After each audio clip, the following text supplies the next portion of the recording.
Hello sister जी। हाँ, mail medical ward से बोल रहे हैं।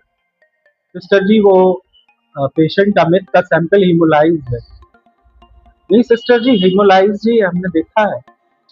मान रहे सिस्टर जी, आपने बहुत सावधानी से निकाला होगा पर हीमोलाइज है। आपको फिर से भेजना पड़ेगा। तो ये वाली समस्या हमारे यहाँ प्रतिदिन की है। और डेली हीमोलाइज सैंपल और क्लॉटेड सैंपल के कारण हमें कई सैंपल्स रिजेक्ट करने पड़ते हैं और इससे सिस्टर्स को भी दिक्कत होती है, पेशेंट को भी दिक्कत होती है। तो हीमोलिसिस ना हो इसके लिए हम क्या कर सकते हैं? सबसे पहले हीमोलिसिस होने के कारण क्या है? जब हम पतली गॉज की सिरिंज यूज करते हैं, नीडल यूज करते हैं, तो उसमें हीमोलिसिस होने की संभावना बढ़ जाती है। इसलिए हमें सही गॉज का इस्तेमाल करना चाहिए नीडल का।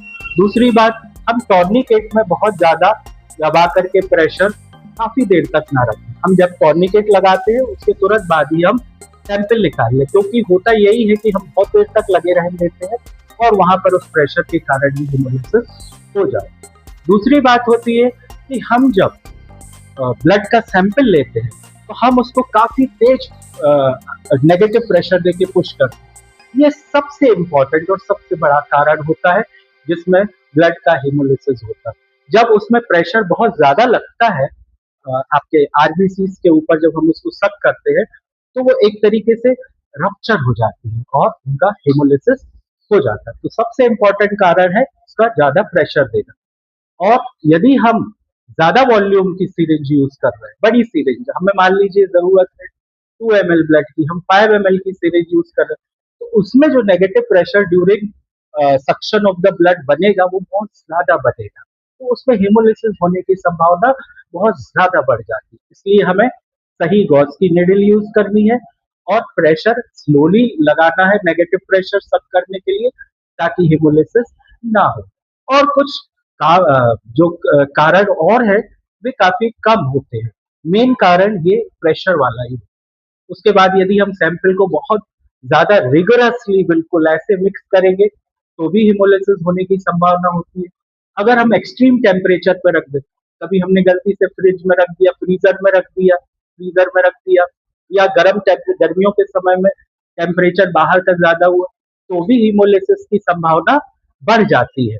लेकिन हमारे यहाँ हम इसका एक उपाय ये कर सकते हैं कि जितनी जल्दी हो सके हम उतनी जल्दी जो सैंपल कलेक्ट किया है उसको लैब में पहुंचा दें। दूसरी बात, मैं लैब टेक्नीशियन से भी कहूंगा कि हम सैंपल्स को एक टेम्परेचर मेंटेन करके ही उसको स्टोर करें और जितनी जल्दी हो सके टेम्परेचर्स को सैंपल्स को प्रोसेस कर लें। और सबसे इंपॉर्टेंट बात होती है वैक्यूटेन। आजकल हम वैक्यूटेनर्स यूज करने लगे हैं, खास तौर पे हमारे यहाँ सेंट्रल लैब में।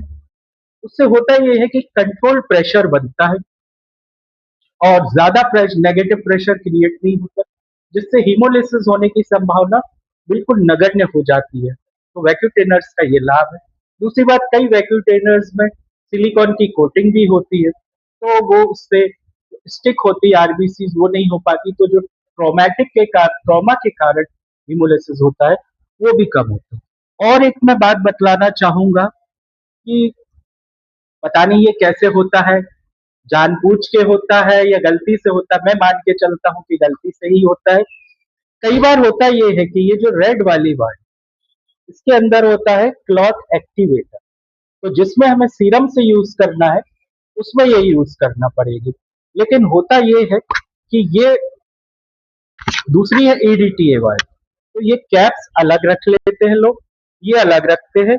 और जो क्लॉट एक्टिवेटर है उस वाले में जब गलती से ईडीटीए का लगा देते हैं या नेग्लिजेंस के कारण, और ये जो ईडीटीए वाली है इसमें रेड वाले लगा। तो जहां पर हमें क्लॉटेड सैंपल की, जहां सीरम की जरूरत है, क्लॉटेड सैंपल की जरूरत है, वहां ईडीटीए वाला पहुंच जाता है। और जहां ईडीटीए वाले सैंपल की जरूरत होती है, यानी नॉन क्लॉटेड ब्लड की जरूरत होती है, वहां क्लॉटेड हो जाता है।